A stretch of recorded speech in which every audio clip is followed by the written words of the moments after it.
guys, welcome back to my YouTube channel. നമ്മൾ ഇന്ന് നോക്കാൻ പോകുന്നത് തേർഡ് ട്രൈമസ്റ്റർ ഓഫ് പ്രഗ്നൻസിയിൽ ഗർഭിണികൾ ശ്രദ്ധിക്കേണ്ട കാര്യങ്ങൾ എന്തൊക്കെ എന്നതിനെ പറ്റിയിട്ടാണ്. നോർമലി 28 വീക്സ് മുതൽ 40 വീക്സ് വരെയുള്ള ഒരു ടൈം ഓഫ് പീരീഡിനെയാണ് നമ്മൾ തേർഡ് ട്രൈമസ്റ്റർ എന്ന് പറയുന്നത്. അതായത് 7, 8, 9 മാസങ്ങൾ. ഈ ഒരു സമയത്ത് ഗർഭിണികളിൽ നേരത്തെ ഡെലിവറി നടക്കാനും BP ഷുഗറൊക്കെ കൂടാനൊക്കെ ചാൻസ് ഉള്ളൊരു സമയം ആയതുകൊണ്ട് തന്നെ ഗർഭിണികൾ ഒരുപാട് കാര്യങ്ങൾ ശ്രദ്ധിക്കേണ്ടതുണ്ട്. BP ഷുഗറൊക്കെ കൂടാൻ ചാൻസ് ഉള്ളതുകൊണ്ട് ഉപ്പ് കൂടുതലായിട്ടുള്ള ഫുഡും അതുപോലെ ഷുഗർ കണ്ടൻറ്റ് കൂടുതലായിട്ടുള്ള ഫുഡ്സ് കാര്യങ്ങളൊക്കെ മാക്സിമം ഒഴിവാക്കുക. അമിതമായിട്ട് ഫുഡ് കഴിക്കുന്നത് ഒഴിവാക്കിയിട്ട് ഹെൽത്തി ആയിട്ടുള്ള ഫുഡ് കഴിക്കാൻ ശ്രമിക്കുക. അമിതമായിട്ടുള്ള ഫുഡ് കഴിക്കുന്നതിലൂടെ പ്രഗ്നൻ്റ് ആയിരിക്കുന്ന വുമൻസിൻ്റെ വണ്ണം കൂടാനും കുട്ടികൾക്ക് വേണ്ട അത്ര ന്യൂട്രീഷ്യൻസോ ഹെൽത്തി ആയിട്ടുള്ള ഫുഡ്സോ കാര്യങ്ങൾ കിട്ടാതിരിക്കാനുള്ള ചാൻസ് ഉണ്ട്. അപ്പം ഹെൽത്തി ആയിട്ടുള്ള ഫുഡായിട്ട് ഫോളോ ചെയ്യാൻ വേണ്ടി മാക്സിമം ശ്രദ്ധിക്കുക. കഫൈൻ അടങ്ങിയ ഭക്ഷണങ്ങളും പുറത്തുനിന്നുള്ള ഭക്ഷണങ്ങളും മാക്സിമം ഒഴിവാക്കിയിട്ട് വീട്ടിൽ തന്നെ ഉണ്ടാക്കുന്ന ഭക്ഷണങ്ങൾ കൂടുതലായിട്ട് കഴിക്കാൻ വേണ്ടി നോക്കാം. ഡീഹൈഡ്രേറ്റ് ആവാണ്ടിരിക്കാൻ വേണ്ടി മാക്സിമം ഈ ഒരു ടൈമിൽ നമ്മൾ ശ്രദ്ധിക്കണം. അതുകൊണ്ട് തന്നെ ഇടയ്ക്കിടയ്ക്ക് വെള്ളം കുടിക്കണം. ഒരു 2.5 ലിറ്റർ വെള്ളമെങ്കിലും ഡെയിലി കുടിക്കാൻ വേണ്ടി ശ്രദ്ധിക്കേണ്ടതാണ്. കൂടുതൽ ദൂരങ്ങളിലേക്കൊക്കെ ട്രാവൽ ചെയ്യാണ്ടിരിക്കാം. മാക്സിമം കൂടുതൽ ലോങ് ട്രാവലൊക്കെ ഉള്ളതൊക്കെ നമ്മൾ മാക്സിമം അവോയ്ഡ് ചെയ്യുന്നതാണ് നല്ലത്. പിന്നെ ഫുള്ളി ബോയിൽഡ് ആവാത്ത എഗ്ഗ്, മിൽക്ക് അങ്ങനത്തെ കാര്യങ്ങളും മാക്സിമം ഈ ഒരു സമയത്ത് നമ്മൾ ഒഴിവാക്കുന്നതായിരിക്കും നല്ലത്. ഈ ഒരു സമയത്ത് നമ്മൾ ഒരു 8 മന്തൊക്കെ കഴിഞ്ഞിട്ടാണെങ്കിൽ നമുക്ക് എപ്പോൾ വേണമെങ്കിലും ഡെലിവറി നടക്കും. അതിനുള്ള ചാൻസ് ഉണ്ട്. അതുകൊണ്ട് തന്നെ നമ്മൾ ഒരുപാട് കാര്യങ്ങൾ ഈ ഒരു സമയത്ത് ശ്രദ്ധിക്കേണ്ടതുണ്ട്.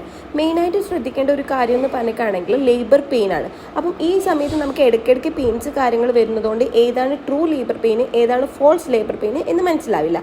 അപ്പോൾ ട്രൂ ലേബർ പെയിൻ ആണെന്നുണ്ടെങ്കിൽ ഈ ഒരു പെയിൻ നമുക്ക് വരികയിൽ വജൈനലിൻ്റെ അടിവയറ്റിൻ്റെ ആ ഭാഗത്ത് നിന്നും ബാക്കിൽ നിന്നും ഈ ഒരു പെയിൻ വരും. ഈ ഒരു പെയിൻ കണ്ടിന്യൂസ് ആയിട്ട് നിൽക്കുകയാണെങ്കിൽ അതിനർത്ഥം ഇത് ലേബർ പെയിൻ അല്ല, ഫോൾസ് ലേബർ പെയിൻ ആണ്.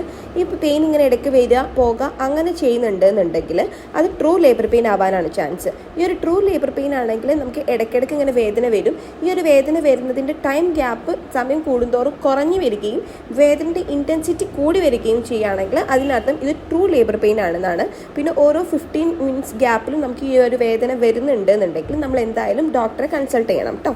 പിന്നെ നെക്സ്റ്റ് നമ്മൾ നോക്കേണ്ടത് ബേബിയുടെ മൂവ്മെൻറ്റ്സ് ആണ്. ഒരു 5th മന്തൊക്കെ കഴിഞ്ഞിട്ടാണെങ്കിൽ തന്നെ നമുക്ക് ബേബിയുടെ മൂവ്മെൻറ്റ്സ് ഒക്കെ അറിയാൻ വേണ്ടി സാധിക്കും. അപ്പോൾ ഈ ഒരു അവസാന നിമിഷങ്ങളിലേക്ക് ബേബിയുടെ മൂവ്മെൻറ്റ്സ് കുറയുന്നുണ്ടെന്നുണ്ടെങ്കിൽ അതിൻ്റെ അർത്ഥം നമ്മുടെ ബേബി ഹെൽത്തി അല്ലാണ്ടാകുന്നുണ്ട് എന്നാണ്. അപ്പോൾ ബേബിയുടെ മൂവ്മെൻറ്റ്സ് അറിയാൻ വേണ്ടിയിട്ട് നമ്മൾ ചെയ്യേണ്ടത് എങ്ങനെയാണെന്ന് വെച്ചിട്ടാണെങ്കിൽ നമ്മൾ ഫുഡ് കഴിച്ചതിന് ശേഷം ഇടത്തെ സൈഡിലേക്ക് ചെരിഞ്ഞ് കിടക്കുക. എന്നിട്ട് ബേബി മൂവ്മെൻറ്റ്സ് ഉണ്ടോ എന്ന് നോക്കണം. ഇങ്ങനെ നമ്മൾ രാവിലെയും ഉച്ചക്കും രാത്രിയും ചെയ്യണം. ഓരോ മണിക്കൂർ വെച്ച് ചെയ്യുമ്പോൾ ഒരു മണിക്കൂറിൽ 3 പ്രാവശ്യമെങ്കിലും ബേബിയുടെ മൂവ്മെൻറ്റ്സ് കിട്ടണം. ഇങ്ങനെ കിട്ടുന്നില്ല എന്നുണ്ടെങ്കിൽ അതിനർത്ഥം നമ്മുടെ ബേബി അൺഹെൽത്തി ആണെന്നാണ്. അപ്പോൾ നമ്മൾ അപ്പോൾ തന്നെ ഒരു ഡോക്ടറെ കൺസൾട്ട് ചെയ്യേണ്ടതുണ്ട് കേട്ടോ. പിന്നെ എന്ന് പറഞ്ഞിട്ടാണെങ്കിൽ നമുക്ക് ബ്ലീഡിങ് വരുന്നുണ്ടോ എന്ന് നോക്കണം. ഈ ഒരു ലാസ്റ്റ് ടൈമിലേക്ക് ബ്ലീഡിങ് വരികയാണെങ്കിൽ അതിൻ്റെ നമ്മൾ പെട്ടെന്ന് തന്നെ നമ്മൾ ഡോക്ടറെ കൺസൾട്ട് ചെയ്യേണ്ടതുണ്ട്.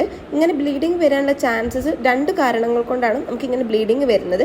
ഒന്ന് ലോ ലൈങ് പ്ലാസെൻ്റ, യൂട്രസിൻ്റെ താഴെ ഭാഗത്താണ് പ്ലാസെൻ്റ വരുന്നതെന്നുണ്ടെങ്കിൽ നമുക്കിങ്ങനെ ബ്ലീഡിങ് കാര്യങ്ങളൊക്കെ സംഭവിക്കും. രണ്ടാമത്തേത് പ്ലാസെൻ്റ ഇപ്പം നമുക്ക് നോർമലി നമ്മൾ ഡെലിവറി കഴിഞ്ഞിട്ടാണല്ലോ പ്ലാസെൻ്റ കുട്ടിയിൽ നിന്ന് വേർപിരിയുക. ഇത് അതിൻ്റെ മുമ്പ് തന്നെ ഗർഭാശയത്തിൽ വെച്ചിട്ട് തന്നെ പ്ലാസെൻ്റ സെപ്പറേറ്റ് ആവുകയാണെങ്കിൽ ഇങ്ങനെ ബ്ലീഡിങ് വരും. ഇത് ഭയങ്കര ക്രിട്ടിക്കൽ ആയിട്ടുള്ള ഒരു സിറ്റുവേഷൻ ആണ്. നമ്മുടെ കുട്ടിയും അമ്മയും ഒരുപോലെ എഫക്റ്റ് ചെയ്യുന്നൊരു സിറ്റുവേഷനാണ് ഇതെന്ന് പറയുന്നത്. അപ്പം ഇങ്ങനെ വരികയാണെങ്കിൽ നമ്മൾ അപ്പോൾ തന്നെ ഡോക്ടറെ കൺസൾട്ട് ചെയ്യേണ്ടതാണ്. പിന്നെ എംനിയോട്ടിക് ഫ്ലൂയിഡിൻ്റെ ലീക്കിങ്, ഈ ഒരു എംനിയോട്ടിക് ഫ്ലൂയിഡ് ലീക്കായാൽ നമ്മൾ ഉടനെ തന്നെ ഡോക്ടറെ കൺസൾട്ട് ചെയ്യണം. നോർമലി നമുക്ക് ഡെലിവറി നടക്കുന്നതിൻ്റെ കൂടെയാണ് എംനിയോട്ടിക് ഫ്ലൂയിഡ് ആ ഒരു ബാഗ് പൊട്ടിയിട്ട് എംനിയോട്ടിക് ഫ്ലൂയിഡ് ലീക്ക് ആവാം. ഇത് അതിന് മുമ്പേ ഇങ്ങനെ ലീക്ക് ആവുകയാണെന്നുണ്ടെങ്കിൽ അത് നമ്മുടെ കുട്ടിയിലേക്കുള്ള ഓക്സിജൻ സപ്ലൈ കുറയ്ക്കുകയും കുട്ടി ഗർഭാശയത്തിൽ വെച്ച് മരിച്ചു പോകാൻ വരെ ചാൻസ് ഉണ്ട്. അതുകൊണ്ട് നമ്മൾ വേഗം തന്നെ ഡോക്ടറെ കൺസൾട്ട് ചെയ്യേണ്ടതുണ്ട്. പിന്നെ എന്ന് പറഞ്ഞിട്ടാണെങ്കിൽ നമ്മൾ ഈ ഒരു തേർഡ് ട്രൈമസ്റ്ററിലേക്ക് കടന്നിട്ടാണെന്നുണ്ടെങ്കിൽ അമിതമായിട്ട് എക്സസൈസ് കാര്യങ്ങൾ അതുപോലെ സ്ട്രെയിൻ കാര്യങ്ങളൊക്കെ ഒഴിവാക്കുക. ഇനിയിപ്പോൾ എക്സസൈസ് ചെയ്യുന്നുണ്ടെങ്കിൽ അത് ഡോക്ടറെ കൺസൾട്ട് ചെയ്തിട്ട് നമുക്കത് പറ്റുമോ എന്ന് ചോദിച്ചിട്ട് ചെയ്യുക. അതും ചെറുതായി ചെയ്ത് തുടങ്ങുന്നതായിരിക്കും ബെറ്റർ. പിന്നെ കൂടുതലായിട്ട് ടെൻഷനോ കാര്യങ്ങളോ ഒക്കെ ടെൻഷൻ അടിക്കാണ്ടിരിക്കുക. മാക്സിമം ഹാപ്പി ആയിട്ടിരിക്കാൻ വേണ്ടി ശ്രദ്ധിക്കേണ്ട ഒരു ടൈമാണ്. കാരണം നമ്മുടെ ബേബി ഗ്രോത്ത് കാര്യങ്ങളൊക്കെ നല്ലപോലെ നടക്കുന്ന ഒരു സമയമാണ് ഈ ഒരു തേർഡ് ട്രൈമസ്റ്റർ എന്ന് പറയുന്നത്. പിന്നെ ഒരു തേർഡ് ട്രൈമസ്റ്ററിൽ നമ്മൾ ചെയ്യുന്ന ഒരു സ്കാനിങ് ആണ് ഗ്രോത്ത് സ്കാൻ എന്ന് പറഞ്ഞിട്ടുള്ളത്. ഈ ഒരു ഗ്രോത്ത് സ്കാൻ നമ്മൾ ചെയ്യുന്നത് ഫീറ്റലിൻ്റെ വെയിറ്റ് കാര്യങ്ങളൊക്കെ കറക്റ്റ് ആണോ, അതുപോലെ സെർവിക്കൽ ലെങ്ത്ത് കാര്യങ്ങളൊക്കെ എത്രമാത്രം ഉണ്ട് എന്നതൊക്കെ അറിയാൻ വേണ്ടിയിട്ട് നമ്മൾ ചെയ്യുന്നതാണ് ഈ ഒരു ഗ്രോത്ത് സ്കാൻ എന്ന് പറയുന്നത്. അപ്പോൾ ഇത്രയൊക്കെയാണ് നമുക്ക് തേർഡ് ട്രൈമസ്റ്ററിനെ പറ്റി പറയാനുള്ളത്. അപ്പോൾ കൂടുതൽ വീഡിയോസിനായി നമ്മുടെ ചാനൽ സബ്സ്ക്രൈബ് ചെയ്യുക.